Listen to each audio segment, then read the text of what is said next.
Welcome, and today I'm going to read you some tales from the Butterleaf realm and the saga of Sir Bumble. Available from November 9th.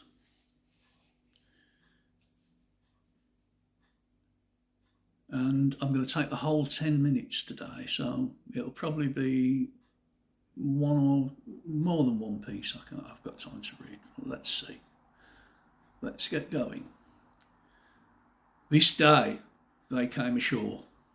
500 bee wolves, maybe more. Mercenaries to the core. What did they have in store? Yellow and black with stings of steel, their evil plans to be revealed. To this horde, no surrender nor appeal. They came to plunder, to kill and steal. Hired by some voracious owl who held a grudge, intentions foul. Off the scouts went on the prowl. The murderous band was long disavowed. They came to kill King ButterBee, arrived by long ships from across the sea, to wipe out all his family, make all the butter bumbles flee. These ferocious hunters of the bees would soon surmount the honey tree. There would be no reciprocity. Their attack would come quite rapidly. A stark message came, an ardent plea. Defend the realm, King ButterBee. They've destroyed our homes, we had to flee, pillaged and killed our family. King ButterBee headed up the force to face off against these striped marauders. Sad that this their only course, he went to fight but with remorse. Squirrels threw acorns from the trees, waving branches shook them free. Projectiles piled up hastily, magpies dropped them relentlessly. Swifts and swallows soon began to accompany the bombing runs. Soon the bee wolves were overcome, but their leader did not run. In battle King ButterBee was sought. The bee wolf blow was deftly wrought. In an iron clasp King ButterBee caught. With venom he was overwrought. Whilst the ButterBee kingdom won the day, bee wolves scattered out before them. Brave warriors' prowess came to the fore, but what cruel fate now held in store? The honey tree survived this day, the butter bumble's home remained. King ButterBee by a bee wolf slain. His kingdom must bear the pain. The ButterBee funeral. King ButterBee's death was nothing simple. He gave his life to save the kingdom, a funeral the likes of which had never been seen, organised by Sir Bumble's queen. Invites far and wide were sent, inviting all to this lament, a requiem, a eulogy. He would be interred beside the tree. Worker bees had built his tomb, cemented honeycomb formed the rooms. His body shroud a silken thread, his golden crown upon his head. Overnight a vigil held, ensuring no harm befell him. All the preparations made for the ButterBee parade. The firefly vigil is a sight to see, soon lit up the honey tree, like lanterns hung at Christmas time. 10,000 candles in their prime. Fairies, creatures of the woods, the forest floor completely flooded with devotees who came to call, saddened by this proud king's fall. And so a massive wake was held, sagas, poem and tales for telling. Poets came from far and near, for King ButterBee was well revered. From dusk till dawn, then dawn till light, a celebration of his life, achievements, quests and all he'd done, so profound eclipsed the sun. In nature's eyes this tireless bee had worked hard to make the kingdom free. So sad the day of his demise, even the heavens began to cry. From now on the honey tree would be without King ButterBee. But this king had been no fool. His will contained the next to rule.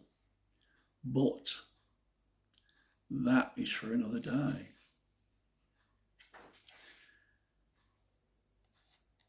So I'll read you now Queen Butterleaf, which is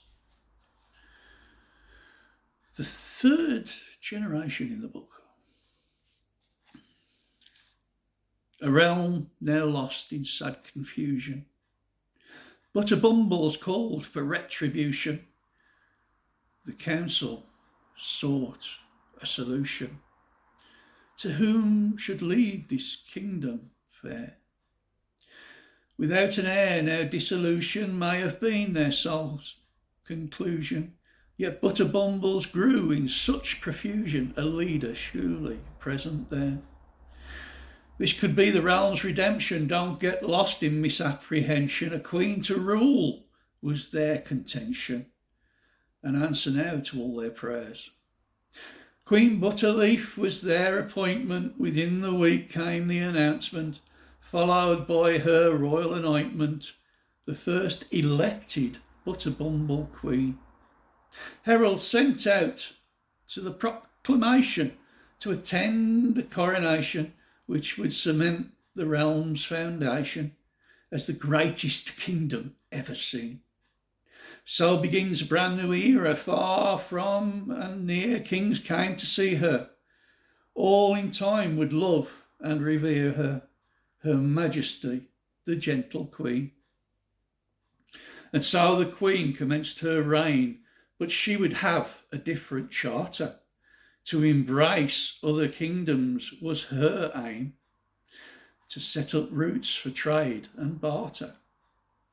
Selected she 12 knights avowed to sit as one at the honeycomb table. These brave knights would make her proud, their questing legend, myth and fable. Unbelievable their deeds, quests that shaped a continent, fulfilled their new queen's every need.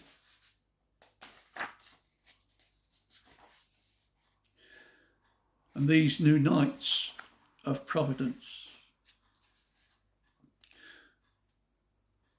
Sir Squirrel was a squirrel knight, Sir Blute a swan, both black and white, Sir Robin, friend of the late Sir Bumble, Sir Beestone, his resolve would never crumble, Sir Onyx, the raven black, who would help fend off the owl attack, Sir Buttermead, the Queen's first cousin, a Butterbumble champion she came to lean on, Sir Damsel, the sapphire damsel fly, Sir Honey Badger, a staunch supporter, yet none knew why, Sir Silk Spinner, the finest swordsman you would ever see, could wield 6 blades simultaneously, Sir Furbag, King Cato's aide, in honour of the alliance made, Sir Cleaver, the more than agile beaver,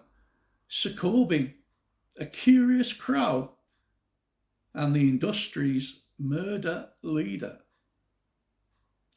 All hail the Knights of Providence, all hail, Queen Butterleaf. This team would grow in prominence as they work to make their queen's beliefs a reality. And there are some of the knights around the honeycomb table. Thanks very much, Charles, again for a brilliant job of publishing. Available November 9th. This is my advance copy. And thank you very much too for the illustrations.